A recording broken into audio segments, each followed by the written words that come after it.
तो दोस्तों आज हम एक ऐसी लड़की की जर्नी देखेंगे जो अपने प्रिंस को माउस से वापस इंसान बनाना चाहती है और इसमें उसकी मदद करती है एक नौसिखिया जादूगर। तो चलिए शुरू करते हैं। तो मूवी के शुरू में हमें एलेक्स नाम के एक प्रिंस के बारे में बताया जाता है जिसे एक विच ने खानदानी दुश्मनी के कारण माउस में बदल दिया और उसकी जगह एक फेक प्रिंस ओलाफ को बिठा दिया। फिर एक दिन उनके राज्य में एक एला नाम की लड़की आई जिसके साथ उसकी जादूगर दोस्त क्रिस्टल और वोल्टर और मैनी नाम के 2 माउस थे। उन्होंने किसी तरह उस विच को मार डाला, लेकिन मरते हुए विच ने एला को एक स्टोन में बदल दिया। एलेक्स को उसका सैक्रिफाइस देखकर बहुत दुख होता है और वो अपनी लाइफ पावर उसे देकर वापस माउस बन जाता है। तब से एला और उसके फ्रेंड्स कोई ऐसा तरीका ढूंढ रहे हैं जिससे वो एलेक्स को फिर से इंसान बना सके। ऐसे ही एक दिन क्रिस्टल भागती हुई एला के पास आती है और बताती है कि उसने श्राप को तोड़ने वाला स्पेल ढूंढ लिया है। इसके लिए वो उन्हें कुछ चीजें लाने को बोलती है, जैसे ब्लैक फेदर, रेनबो एग और ब्लू फ्लावर का स्टेमिन। इन सब को मिलाकर वो एक मैजिकल पोशन बनाती है, लेकिन एलेक्स पर इसका कोई असर नहीं होता और उल्टा वो उसे घायल कर देती है। क्रिस्टल समझ जाती है कि अभी वो एक परफेक्ट जादूगर नहीं बन पाई है और इसीलिए उसके स्पेल्स अच्छे से काम नहीं कर रहे। तभी उसकी नजर स्पेल बुक के ऑथर पर पड़ती है जिसका नाम डॉक्टर नोइटोल है और उन्हें लगता है कि वो शायद उनकी मदद कर सकता है। एला एलेक्स से वहीं पैलेस में रुकने को कहती है और अपने दोस्तों के साथ उस ऑथर के घर पहुंच जाती है। वो देखते हैं कि उसका घर मैजिक से भरा हुआ है, लेकिन बहुत बुलाने पर भी वो उनके सामने आने से मना कर देता है। तब एला उसे सारी बात बताती है और उसकी प्रॉब्लम सुनकर वो उनसे मिलने को तैयार हो जाता है। वो देखते हैं कि ये डॉक्टर असल में टोर्टोइज है और उसे अपनी नॉलेज पर बहुत ही घमंड है। थोड़ा भाव खाने के बाद वो फाइनली उन्हें एक क्लू देने को तैयार हो जाता है और बताता है कि तुम्हारी मदद लाइफ स्टोन नाम का एक जेम ही कर सकता है जो समुद्र पार फॉरेस्ट क्वीन के कैसल में रखा हुआ है। लेकिन साथ ही वो उन्हें वार्न भी करता है कि वहाँ तक पहुँचना बहुत मुश्किल है और अगर तुम क्वीन तक पहुँच भी गए तो वो तुम्हें लाइफ स्टोन कभी नहीं देगी। क्रिस्टल को लगता है कि वो बस उन्हें बेवकूफ बना रहा है, लेकिन एला उसे वहाँ तक पहुँचने में अपनी मदद करने को कहती है। तब डॉक्टर उन्हें बताता है कि मेरे बैकयार्ड में एक क्लाउड रहता है और अगर तुम उसे मना सको तो वो तुम्हें समुद्र के पार ले जा सकता है। ये सुनकर वो सब उस क्लाउड से मिलने जाते हैं, लेकिन देखते हैं कि वो उनकी बात सुनने को बिल्कुल तैयार नहीं है। क्रिस्टल फ्रस्ट्रेट होकर उस पर अपना मैजिक यूज करती है और इससे क्लाउड को भी गुस्सा आ जाता है। एला समझ जाती है कि वो तो बस उनके साथ खेलना चाहता है और जल्दी ही उसमें और क्लाउड में दोस्ती हो जाती है। एला फाइनली उसे अपनी जर्नी के लिए तैयार कर लेती है और ये देखकर क्रिस्टल उदास हो जाती है। आगे हम उन सबको उस कैसल की ओर जाते हुए देखते हैं और एला नोटिस करती है कि क्रिस्टल का मूड अचानक से खराब हो गया है। एला उससे इसका कारण पूछती है, जिस पर क्रिस्टल बताती है कि शायद वो अपने ग्रुप के लिए एकदम यूजलेस है और यहाँ तक कि अपना मैजिक भी ठीक से नहीं यूज कर पाती। उसे लगता है कि वो कभी एक परफेक्ट जादूगर नहीं बन पाएगी और शायद अब उसे जादू करना छोड़ देना चाहिए। तब एला उसे समझाती है कि इंसान को कोशिश करना कभी नहीं छोड़ना चाहिए और वो उसे खुद पर यकीन रखने को बोलती है। फिर जल्दी ही वो लोग उस फॉरेस्ट तक पहुंच जाते हैं और क्लाउड उन्हें वहीं छोड़कर वापस चला जाता है। यहाँ उनका सामना एक बोलने वाले पेड़ से होता है जो खुद को इस फॉरेस्ट का गाइड बताता है और कहता है कि मैं तुम्हें उस कैसल तक तुरंत पहुँचा दूंगा। वो देखते हैं कि ये पेड़ चलने में बहुत स्लो है, लेकिन कोई और चारा ना होने के कारण उन्हें उसे ही फॉलो करना पड़ता है। पेड़ की मदद से फाइनली वो उस कैसल तक पहुंच जाते हैं और देखते हैं कि 2 गार्ड्स वहाँ की पहरेदारी कर रहे हैं। क्रिस्टल अपने माउस फ्रेंड के साथ उनका ध्यान भटकाती है और पीछे से एला उस कैसल के अंदर चली जाती है। वहाँ उसे फॉरेस्ट क्वीन का रूम दिखाई देता है जिसमें कुछ अजीब सी स्टैचूज रखे हुए हैं। तभी एक लैंप जिंदा होकर उसके सामने आ जाता है और कहता है कि तुम शक्ल से मुझे एक चोर लग रही हो। वो एला से खुद को अपने साथ ले जाने को बोलता है और कहता है कि मैं रास्ते में तुम्हारे बहुत काम आऊंगा।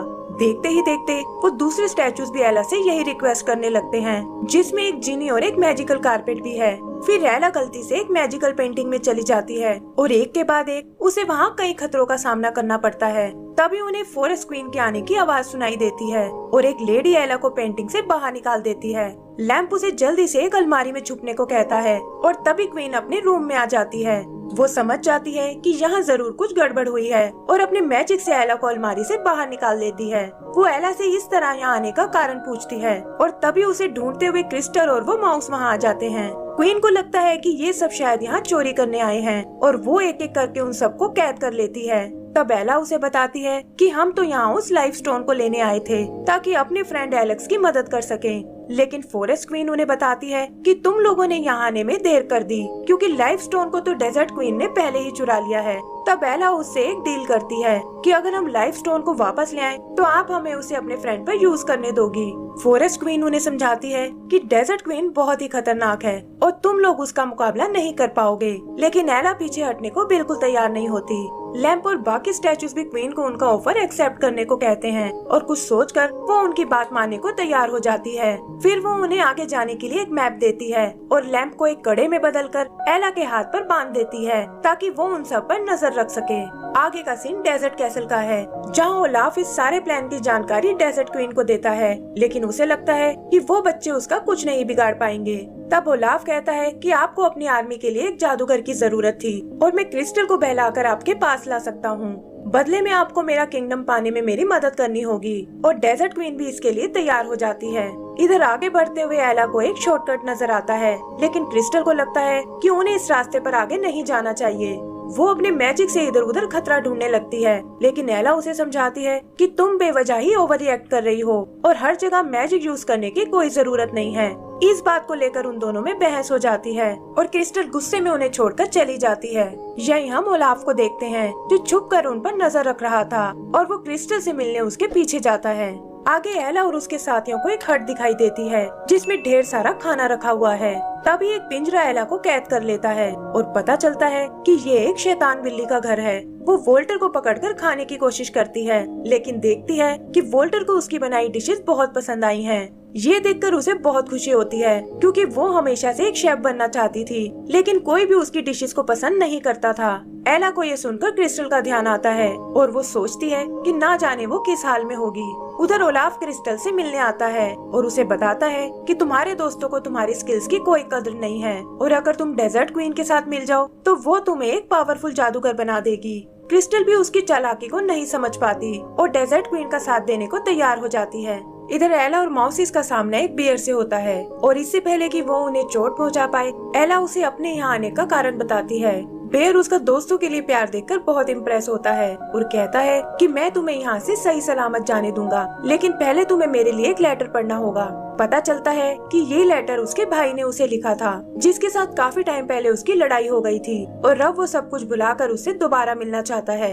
एला समझ जाती है कि अपनों से अलग होना ही दुनिया का सबसे बड़ा दुख है और ये सोचकर उसे क्रिस्टल का ख्याल आता है और वो वोल्टर और मैनी के साथ उसे ढूंढने निकल जाती है। ओलाफ भी डेजर्ट में उन्हें देख लेता है और क्रिस्टल की मदद से वो उन तीनों को एक स्पेल में कैद कर लेते हैं।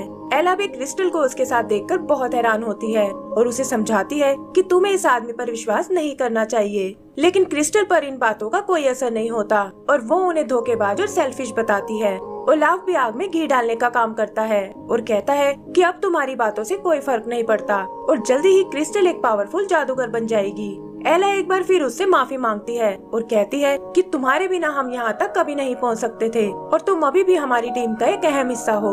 ये सुनकर क्रिस्टल को अपनी गलती का एहसास हो जाता है और अपने दोस्तों को आजाद करके वो ओलाफ को स्पेल में कैद कर लेती है। आगे वो एक लंबा रास्ता तय करके उस कैसल तक आते हैं, जिस तक जाने के लिए उन्हें एक ब्रिज क्रॉस करना होगा, लेकिन जैसे ही वो उसके सेंटर में आते हैं वो ब्रिज टूटने लगता है और ये लोग बड़ी मुश्किलों से बचते हुए दूसरी तरफ आते हैं। फिर कुछ बबल्स उन्हें उठाकर ऊपर पैलेस में ले जाते हैं और यहाँ उनका सामना उस डेजर्ट क्वीन से होता है।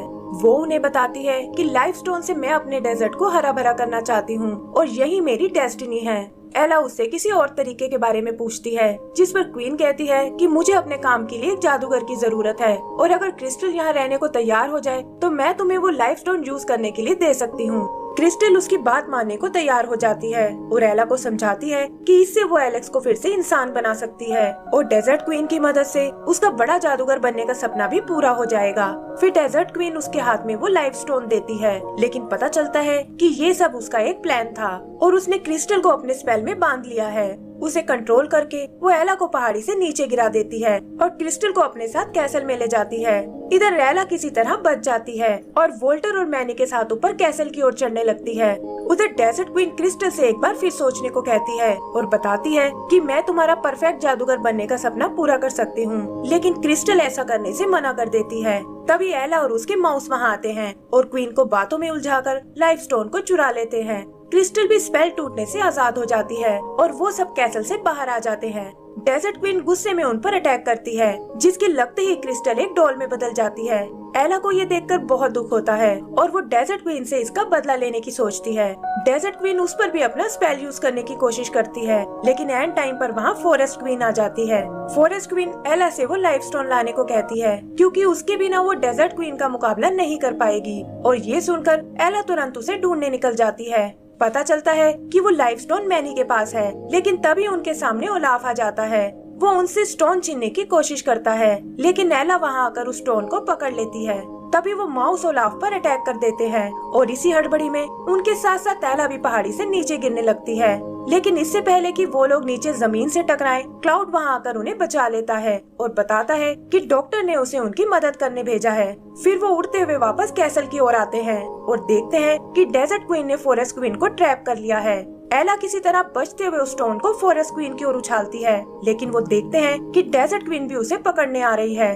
तभी फॉरेस्ट क्वीन एला के हाथ में बंधे उस लैंप को एक्टिवेट करती है और उसकी रोशनी डेजर्ट क्वीन को चकाचौंध कर देती है। लाइफ स्टोन भी फाइनली फॉरेस्ट क्वीन की छड़ी तक पहुंच जाता है और वो डेजर्ट क्वीन को उड़ाकर दूर फेंक देती है। आगे हम उन सभी को फॉरेस्ट कैसल में देखते हैं, जहां क्वीन उन्हें बताती है कि वो एलेक्स और क्रिस्टल में से किसी एक को ही ठीक कर सकते हैं।